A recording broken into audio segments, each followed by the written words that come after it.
I've been making music a really long time.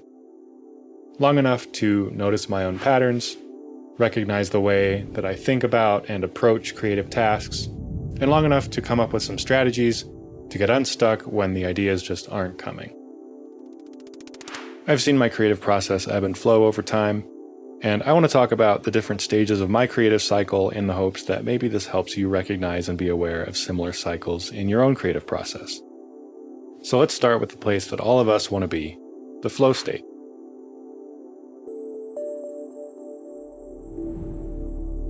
This is the peak of the creative process. This is the start of the cycle where you're untouchable. The ideas are flowing, creativity feels natural, you're trying new techniques and you're consistently breaking new ground, your goals feel like they're exactly as attainable as they should be, and reaching those goals feels like the perfect challenge to flex the skills you already have. You're in the zone. For me, when I get into this flow state, there's a sense of obviousness to it. I always find myself thinking, of course, this is the way to make music. Of course, it's this simple. You just do it. Usually this lasts long enough to make a track or a small collection of tracks, and it comes easy. The ideas flow, and nothing can stop me until I get an idea so good that I put it up on a pedestal. This stage hits when I'm feeling like I have the momentum, the mindset, and the tools to achieve something really big.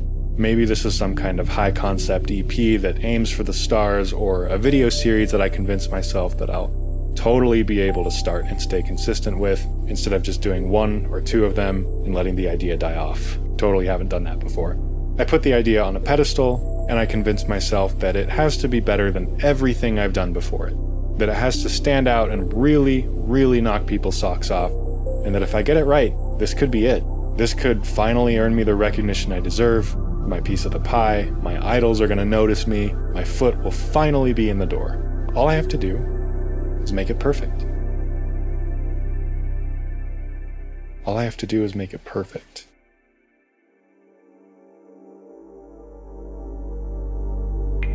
This stage is what happens once I try to begin the work on the big project, but instead of doing the thing that has worked in the past and just making the things that I find interesting or beautiful without thinking too hard about it, I start hyping up the project in my mind. I start setting unattainable standards for the quality of this project, and then I begin shooting my ideas down before they've even had a chance to fully mature. I tell myself that it needs to be perfect, and then this unattainable perfection becomes the enemy of the actual discovery process where creative play births new ideas, and those ideas are allowed to grow without judgment and without expectations. During the standstill phase, I still have creative energy, but it ends up being channeled into the wrong thing, usually counterproductive pursuits that may or may not result in better creative output.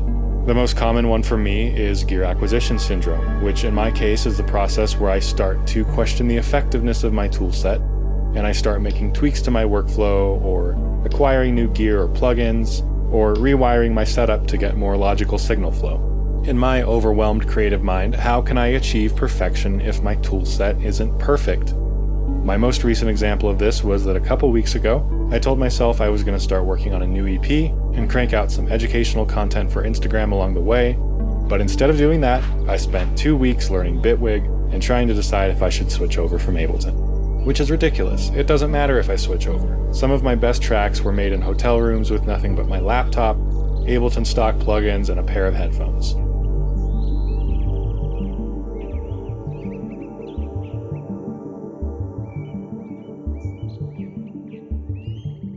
Eventually, I am forced to abandon this chase of perfection because I get sick of shooting down my own ideas and endlessly tweaking my setup.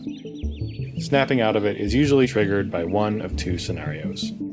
Scenario one is a deadline comes up. In this scenario, a project falls into my lap and I need to crank something out before a hard deadline. Nothing gets me out of my head and into the creative process like an opportunity with a time limit. This is what happened when Andrew Huang approached me about working on an EP together. I was in a rut, he hit me up, and 3 weeks later we had a whole EP done and ready to go. Perfection is no longer the priority. All that matters is getting something done and released. And in the end, I think the result was pretty good. It wasn't perfect, but it's out. And that's something that I can't say about the handful of abandoned, half-finished EPs that I have sitting on my hard drive collecting dust. If you don't have any deadlines to kick yourself into gear, you can simulate a similar sense of urgency by doing a time challenge. I've done a few of these for contests, beat battles, that kind of thing, and a few just for myself when I was feeling stuck. And it's a really effective way to just force yourself to make something and turn off your brain. Set a timer for 2 hours, come up with some limitations like only use one sample to make something or only use stock plugins or that kind of thing, and get to work. You'd be surprised what you can come up with when you don't have time to be a perfectionist. Scenario number 2 is play. If I don't get snapped out of this headspace by a deadline, I'll eventually get sick of it and decide, screw it, I'm just going to open up Ableton and start playing around. Not trying to make something perfect, but literally just playing. Making a synth patch from scratch, or messing with a bunch of effects and attaching parameters to my MIDI controller and recording the output. The important thing about this approach is to abandon expectations. With this approach, you're not an artisan or a master of your craft, you're an explorer. This usually results in a handful of cool sounds or moments that are inspiring and give me ideas. The reason this works is because I'm not aiming for perfection, I'm just taking part in the creative process and going along for the ride. For me, my best work is a byproduct of that process. It's something I discover along the way, rather than something achieved on a quest for perfection. The thing that both of these scenarios have in common is that they abandon perfection. You can't let perfect be the enemy of done. The frustrating thing is that even though I've been through this cycle probably hundreds of times by now, I always fall for the traps my own mind sets for me. And I end up getting stuck in my head for weeks at a time, just trying to get the ideas flowing.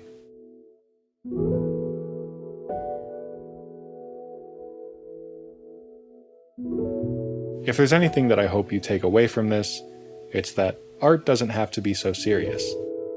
It's a form of self-expression. It's supposed to be fun, emotionally cathartic, and intellectually stimulating. You can approach art with an inquisitive, explorative, play-focused mindset and still make impactful, beautiful works of art. Your audience will be able to tell when you're being yourself, having fun, and letting yourself feel as you create. They might not know it or be able to explain it, but they'll definitely feel it.